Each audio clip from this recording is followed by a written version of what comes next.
one of the concepts here, a lot of people are maybe scared or thinking about or contemplating like AI is going to take my jobs. I don't think it will, honestly. If you stayed put in your current position right now and never learned anything brand new, yes, AI may come through and do a lot of or a majority of what you're doing. AI is assisting with a lot of the task-based development of things, right? Really, our job should be really thinking about how do we identify more problems and use AI as our bridge to get us down to the solutions. If I, in my career as a analyst and developer and engineer, there has never been a shortage of problems.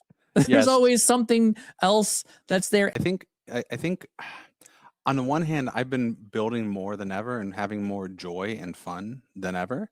Yeah. But I think the thing is that people's skills are going to have to change, and I don't think they're prepared for it. But I think people who work with BI are the best set up to handle this change. And what's going to happen with AI is it's like that for us, where as developers, we've had two totally different skill sets.